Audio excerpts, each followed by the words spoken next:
On a weekend where Angel baseball returns and fans should be talking about the team on the field, fans couldn't help but talk about Arte Moreno. And what Arte Moreno talked about is he said that fans and winning, they don't go together. It's not a top priority for Angel fans.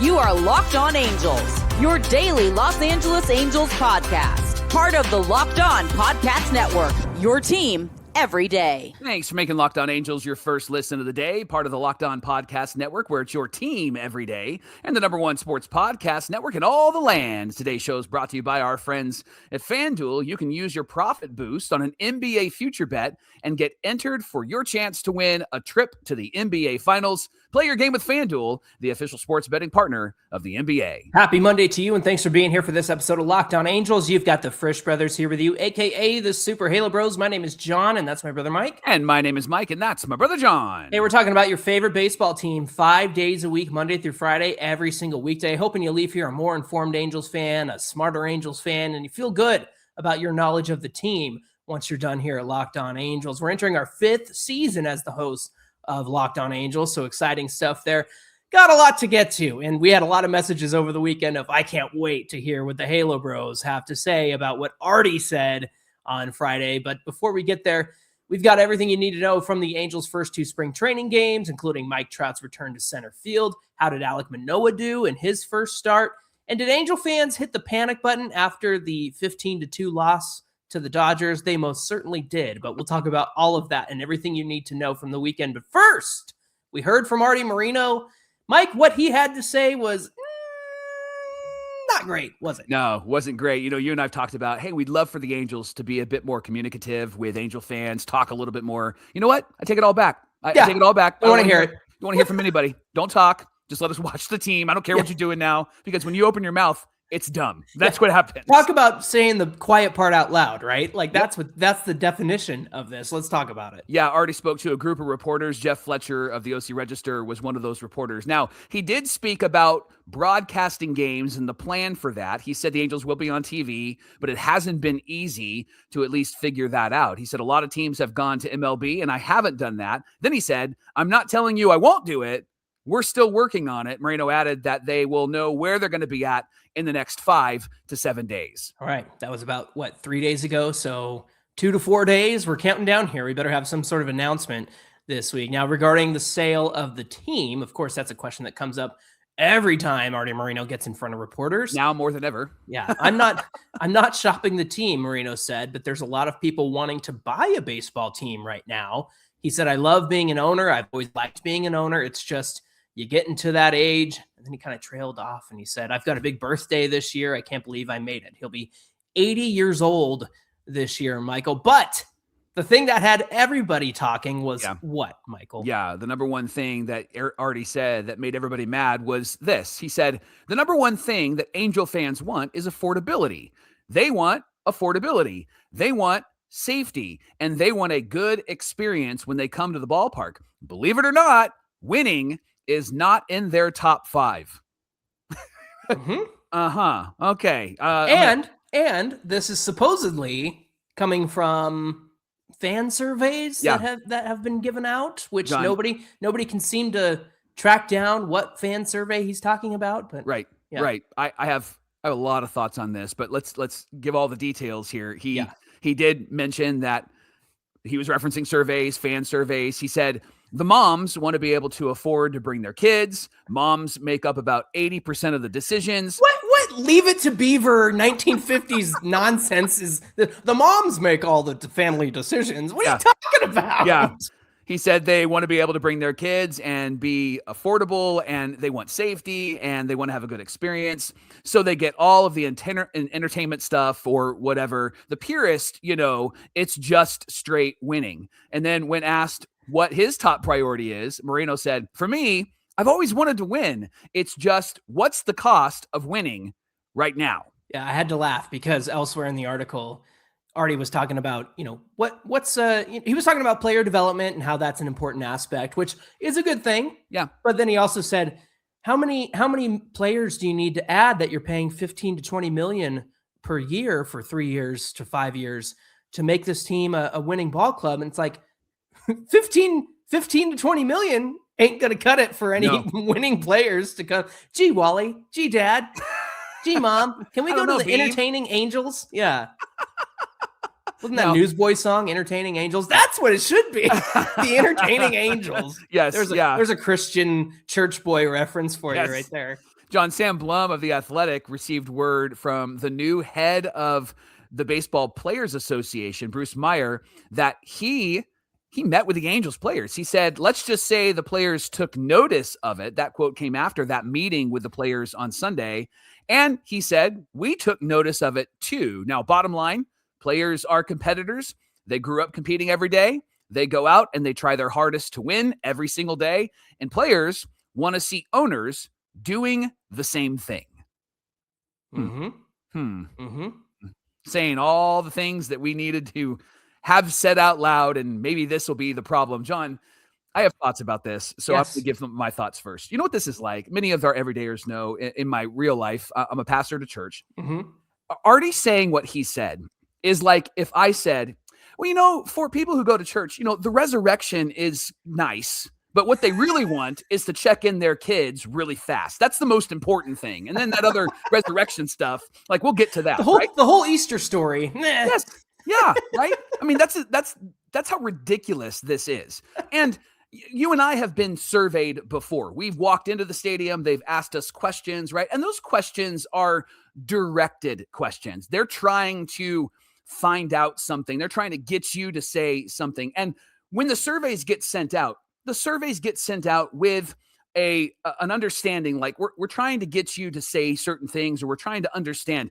There isn't questions about like, hey, how long have you suffered as an Angel fan because we haven't won anything? Right. It's really about affordability. It's really about accessibility. And honestly, yeah, Angel Stadium is affordable and it's accessible right off the 57 freeway. Like it's so easy to get to. Those are really great perks of going to an Angel game. But to tell us that we as fans and most fans don't care about this winning team is just plain stupid and ridiculous. Then he says, the purists, the purists want to win. And I want to win too. Shut up, man. That is the most ridiculous thing I've heard an owner say in a really long time. The title purists, to say that, the fans who want a winning team are baseball purists. Mike, it's the same, it's a vocal minority who want me to sell the team. It's this, and this isn't being a top priority for fans to have a winning ball club. This is the same man who said Shohei Ohtani was, one of the top 10 players in the game when he had him on the team and he just had a freaking MVP season pitching and hitting. Yeah. Already tried to downplay. Oh, he's one of the top 10 in the league. Yeah. Are you kidding me? That's ridiculous.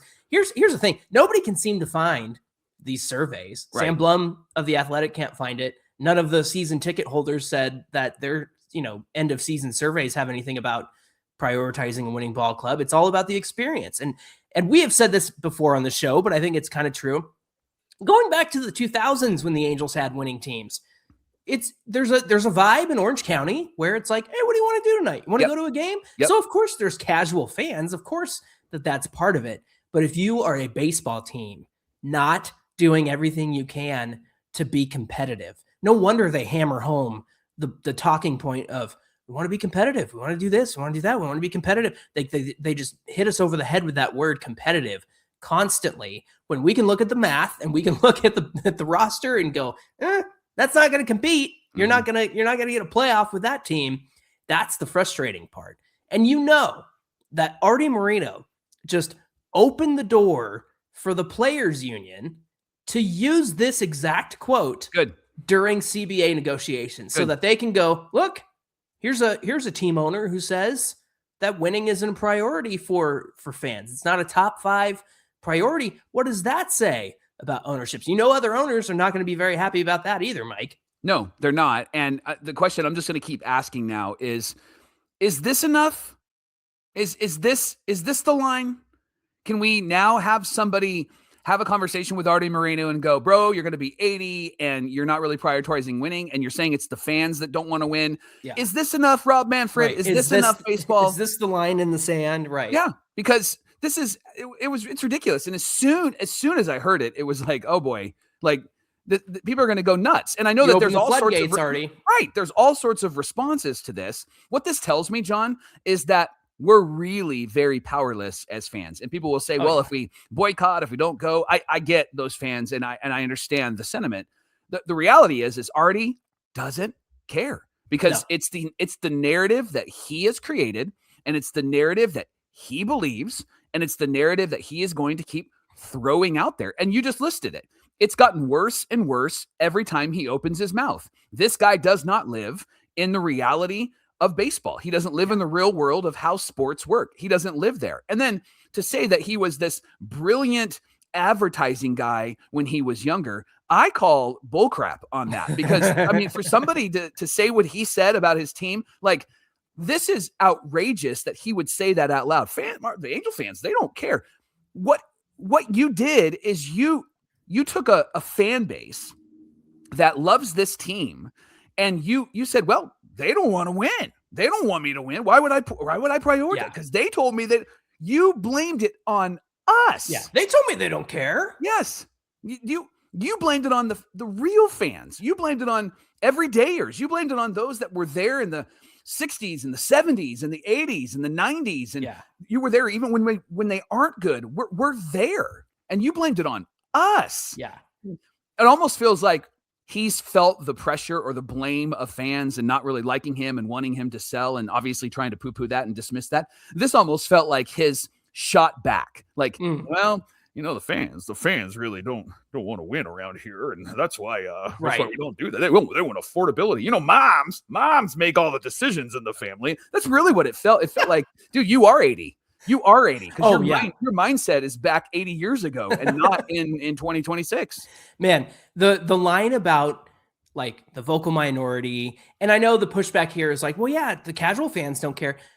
The problem I have, Mike, is that people will say, well, Twitter fans and online fans, social media fans, they want the team to win. They're the diehards. Everybody's online now.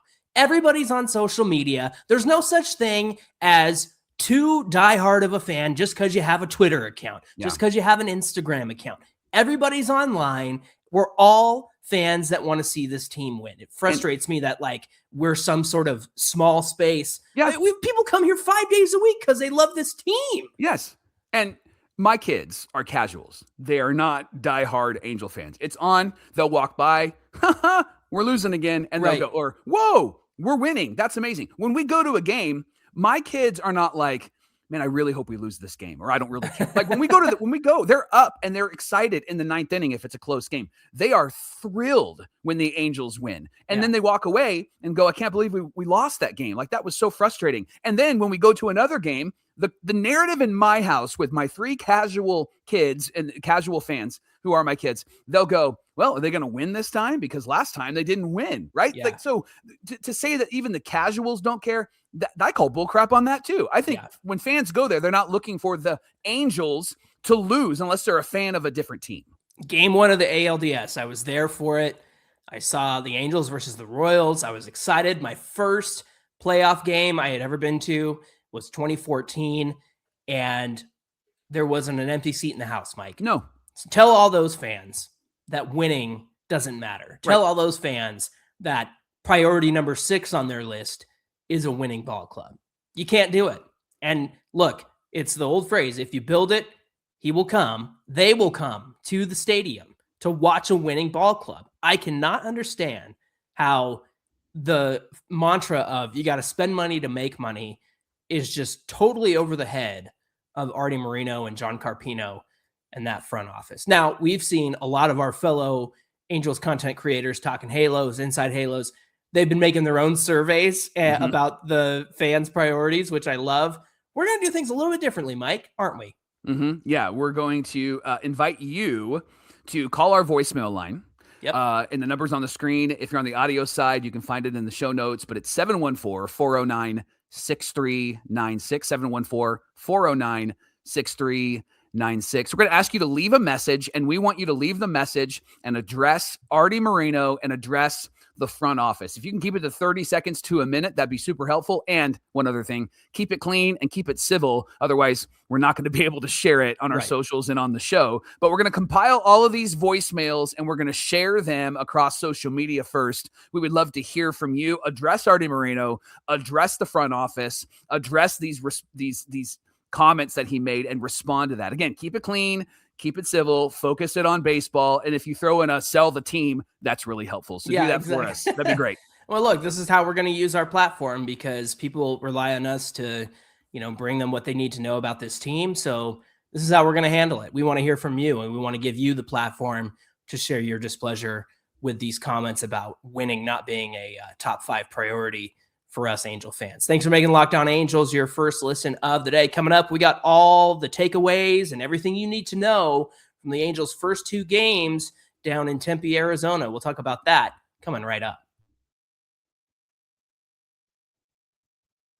FanDuel wants to send you to the NBA Finals. Here's how it works. Use your profit boost on any NBA future bet. You're going to automatically be entered into an opportunity to win an NBA Finals trip for 2. They're going to cover flights, ticket, and the whole experience for you and someone that you're going to invite to go along with you. I'm free if you're wanting to have somebody go with you.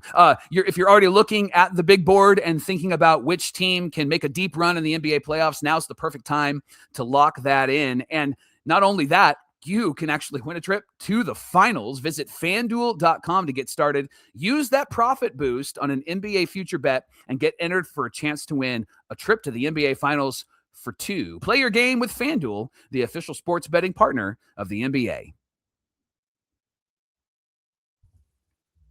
This is the Locked On Podcast Network, the #1 sports podcast network, because of everydayers just like you. And if you want to take it up a notch right before the season begins, come on into the Everydayer Club. In fact, we've got an exciting offer for you because baseball is back. You can get locked on your favorite team, which is the Angels, by joining the Everydayer Club. It gets you an ad-free experience of the show, no interruptions, and you can get access to our group chat on the Discord, which has been a lot of fun. And for the rest of this week, you can use the code SPRING for a free month and become a member of the Everydayer Club. Again, ad-free audio, Discord, members-only access to a Locked On merch store, so many more perks, and we want you to try it out and give it a shot. Go to lockedonangels.supercast.com or check the link in the episode description. The Angels played the Dodgers in the first spring training game Saturday, and it was ugly. It was 15-2. It was a big time loss. I got a lot of grief yesterday with some friends about that, and on Saturday as well. A lot of fans may have panicked. We'll talk about that in just a moment. Did you tell those friends that we swept them 6-0 in the season last year? I didn't have any energy because they wanted to know about Artie's comments too, and I was like, that's a long conversation. Gotcha. So yeah. Now José Soriano did start this game. His velo and his stuff was really good. He seemed to have command of the 4-seam fastball. He threw it 15 times out of his 36 pitches. 60% of those were in the zone. But John, he had good stuff, but he did get hit really, really hard in this game, didn't he? Well, he got dinky dude, Mike. And so if you go back and watch the tape, he gave up 3 hits. It was like an inside out swing to Shohei Ohtani that rolled over to third base. Only Ohtani could hit that ball because it was like in on his wrists and he's powered it over the opposite way. The expected batting average on that, 190. So tells you that it's a play that gets made more often than not. The ground ball to Teoscar Hernandez, that was 97 miles an hour off the bat. So that was like a pretty decent hit. Then another ground ball to Haesung Kim was, or Haesung Kim, I should say, 86.2 miles per hour with an expected batting average of 110. So you want to talk about getting dinked and dunked and dinky dude. That was kind of the story of José Soriano's start. Now he did give up 2 walks. He did get 2 strikeouts. They took him out of the first inning to reset. Ryan Costio came in, gave up a walk and got a strikeout. And then when Soriano came back in, he surrendered a walk. And so that's when he was yanked. So Mike, what are some of the things you noticed about that Soriano start, despite it not going the way that you would hope that it would go? Yeah, I mentioned his 4-seam fastball. He used that a lot. It led the way for him. Sinker, curve was used down and away and up and in. It felt like he was getting a feel of those pitches and trying to get some swings and misses. We're going to see what comes of his spring training as it continues. John, I was frustrated because what I heard from Kurt Suzuki at the end of the game was that Soriano had some great stuff. His four seam was great, but they found holes. And the reason why I was frustrated is because this felt one of his blow up starts last year. And you're right. They found holes, but this is why you need a good defense. And the Angels just didn't prioritize defense, especially with Yoán Moncada at third base. Yeah, he got eaten up at third base. That's our second takeaway. He had an error in the game and then a hit from Teoscar Hernandez. It was only 73 miles an hour off the bat. Now, with me, I would go, but with Yoán Moncada, it deflected off of his glove. He was trying to backhand it, and it rolled out to left field. So it just, it's not a good start for Moncada, Mike. You hope that health would be the thing that would make Moncada a better third baseman. But here's the thing. He got eaten up and kind of booted a ball that became an error. Yeah. And then that other one from Teoscar Hernandez just coming at him and it deflects off him. These are coming at you. Yeah. And you're letting it hit you in the chest and bounce off of you and fall on the ground. And, hopefully these things work themselves out over spring, but man, that's just not a good look for somebody who, came back for $1 million less, but did not have great defensive numbers. And our hope over the offseason was, hey, maybe if he's healthy, he can play a better third base, but these were right at him. Yeah. And he just got eaten up over there. So not a great start for Yoán Moncada. We're hoping that this team prioritizes contact over hitting the long ball. Not that we're opposed to the long ball, but that's all they did last year. Now, Angel starters, they did make some good swing decisions. Jorge Soler had 2 hits, had a double off the wall on a Yamamoto four-seam fastball and a single on a slider that was down in the zone. And then Joe Adell had a loud fly ball off of Yamamoto, became a 2-base error when Teoscar Hernandez dropped the ball. Okay, so Moncada's not the only one making errors, I guess. Well, and then there's a lot of critique about Bo Bichette with the Mets as well, so maybe it's just because it was the first game. Now,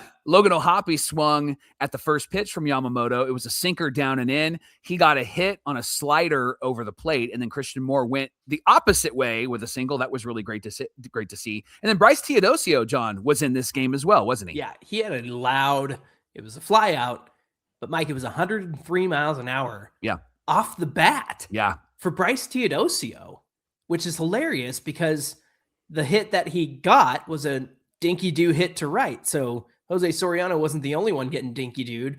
Teodosio hits a ball to right that was 53.7 miles per hour off the bat. So that's what you talk about luck. That's when you talk about getting dinky-dooed right there. So he has this 103 mile an hour fly out and then this little dink into right field. I'm going to talk about Teodosio after we talk about the Angels versus the Diamondbacks, because I'm going to buy in on somebody that I think is going to get Teodosio's spot off the bench. Now, Yamamoto faced the Angels 1 through 9 once. He got 3 strikeouts on Neto, Moncada, and Josh Lowe. He got 6 whiffs on 7 out of 17 swings. So 5 called strikes, 6 balls in play, and 3 hits. So of the faced, 6 of those balls were put in play, and then 3 of those were hits. So hopefully we're seeing an emphasis on contact, especially against a guy like Yamamoto, who, got through the first pretty quickly. And there was that long top of the second, and then, that long bottom of the first, and then he came out for the top of the second. And the Angels made contact, and I think that that's something that you want to see early on from this Angels team. So again, a 15-2 loss. Things unraveled there. But at the end of the day, I think that prioritizing the contact, Jose Soriano, I know you're worried about his blow up, but when you just look at the stuff that was there, like the velocity was there on his fastball. It seemed like he was trying to get guys to swing and miss. He did get, a swing and miss here and there over his nastier stuff like the knuckle curve and things like that. Mike, did you panic? Do you know anybody who panicked after this loss? I panicked a little bit just because of the numbers that I saw from Jose Soriano. And I know that you explained some of the good that came out of that, but he had these type of games last year, and he was still really good with his velo, and he was still really good with his other pitches. He's just got to have good defense behind him, and that's what made me panic the most. Was they did not solidify this defense behind their best ground ball pitcher, the best ground ball pitcher in the entire league, and that's going to be, I think, a major issue for him, because he's probably going to get a lot of ground balls, and those ground balls would be outs with other teams with good defense, but maybe not with the Angels. That's why I panicked a little bit. I know that there's still a whole lot more to play in spring training, but I'm going to keep an eye on that. Yeah, everything feels so inflated when it's game number 1, and it's just like opening day, where you take a loss on opening day and it feels like the end of the world. Yeah. Well, the Angels were able to turn things around on Sunday. We'll talk about that coming right up. Our friends at Indeed Sponsored Jobs want to help you reach the people who actually fit who you're looking to hire. They're going to fit your organization, so you're not just hoping to find the right candidate that stumbles across your post. You're actually talking to somebody that you're like, I want them to be on our team. And what's great about Indeed is that in the 20 to 30 seconds that I've been talking to you, companies like yours have made about 27 hires on Indeed, according to Indeed stats worldwide. So if you're hiring, spend less time searching and more time interviewing candidates who check all your boxes with Indeed Sponsored Jobs. And listeners of this show will get a $75 sponsored job credit to help get your job the premium status it deserves at Indeed.com/podcast. Just go to Indeed.com/podcast right now. Support our show by saying that you heard about Indeed on Locked On Angels. Indeed.com/podcast. Terms and conditions do apply. Need to hire? This is a job for Indeed Sponsored Jobs. We had some boots on the ground in Arizona. Everydayer David Brunn was there. Sent us this awesome video of Mike Trout taking some BP, and the sound off the bat was a beautiful thing. We'll have to share that on our social media. But Mike, the Angels were able to take the win 10-9. It actually, I would say it wasn't as close as the score would dictate. But let's start at the top with Alek Manoah. Yeah, he got to start 2 innings, 2 walks, no Ks, no hits, 2 double plays through 25 pitches. His fastball and his sinker started at about 93 to 94. He didn't hit that last year in the minor leagues, so that is a good sign. Now, it came back down to where he was in the minor leagues last year in the 2nd inning, and that's not really unusual, especially for somebody that wasn't in the majors last year and needs to get stretched out again. And so not unusual, but something that we'll need to pay attention to as the season progresses. Manoah said it was because he was using a slide step with runners on base, so he lost some velocity that way. And Manoah did face some Diamondback regulars too. Ketel Marte, Perdomo, Santana, Nolan Arenado. That's weird to see him in a Diamondbacks uniform. And then Alek Thomas. 11 of his 25 pitches, John, were thrown for strikes. So he really needs to find the zone if he's going to be somebody that's going to be effective as the potential 5th starter. It was funny because it felt like he was around the zone for the most part, but there were a couple of crazy pitches. There was a fastball that got away, a slider that was really high, a changeup that was really high. One of those walks, Mike, if the Angels had challenged the full count pitch, it was a changeup that dotted the corner, at least according to StatCast. I think if they had challenged that, he would have gotten the strikeout. Okay. Having said that, that changeup seemed really flat because StatCast said there was just 2 inches of drop on it versus his average of 24 inches of drop that he had the last time he was in the majors. I wonder if it was the slide step. I wonder if that maybe messed him up, and he's working on it, right? But that could be a reason why it didn't have as much drop as it had in the past. Yeah, so we'll see if that command remains an issue. Again, this is the guy who hit Taylor Ward in the face and couldn't find the command. He needs to get that back as we continue to watch him through spring training. By the way, did you see Taylor Ward's first at bat of spring training was it 4 pitches, all looking, and it was a strikeout looking? Did you see his 3rd at bat? No. He struck out looking again. Oh no! I told Locked On Orioles fans on the Everydayer Discord, I said, guys, you got to get this out of his system. Yeah, because we watched this way too many times. You're way too nice on the Discord. I would have said, get used to it. Yeah, right. Exactly. Mike, this lineup was Mike Trout and the lineup you see in like late July, wasn't it? Yeah, Adam Frazier led off at second base, then Trout. Vaughn Grissom was the DH. Oswald Peraza was the cleanup hitter and playing third base. Kyron Paris at short, Travis d'Arnaud at catcher, Trey Mancini at first base, Chris Taylor in left, and Jose Siri in right field. What did you like about what you saw in that first inning? I liked what I saw in that first inning. Adam Frazier took a walk. Mike Trout took a walk. Vaughn Grissom hit a really nice fly ball to center field that moved Frazier to third base. And then Peraza hit into a force out, but Frazier was able to score. And you wanted to call the game at that point, right? Yeah, exactly. Game over. Stop the count. Good job, Angels. Good job. Stop the count. So it was 1-0 Angels in the top of the first. So that's something that you like to see. Frazier had an RBI single. He got thrown out trying to stretch it into a double, and then that followed a Chris Taylor walk and a Jose Siri double. Frazier, look, I know that I made that joke, and I know that I've said a million times, like, this is the quintessential Angels signing, but if he's somebody that they can turn to and can put up the numbers like he did over the last year or so, then I'd be okay with that. But Mike, speaking of Jose Siri, I just want to point out he had a 103 mile per hour ground out, and then his double was 110.3 miles per hour. Mike, if he's hitting the ball that hard through the rest of spring training, does he get the bench outfield job over Bryce Teodosio? Now, Teodosio does have options where Jose Siri would have to, be on the 26-man roster. I kind of think that Jose Siri is challenging Teodosio for that spot. I think because Teodosio has options, Siri is going to win that spot. And he's a major league caliber guy that doesn't need all the at-bats. Teodosio needs at-bats. He needs to be in the minor leagues and get some at-bats. So I could see Jose Siri being the guy to win that fourth outfielder spot.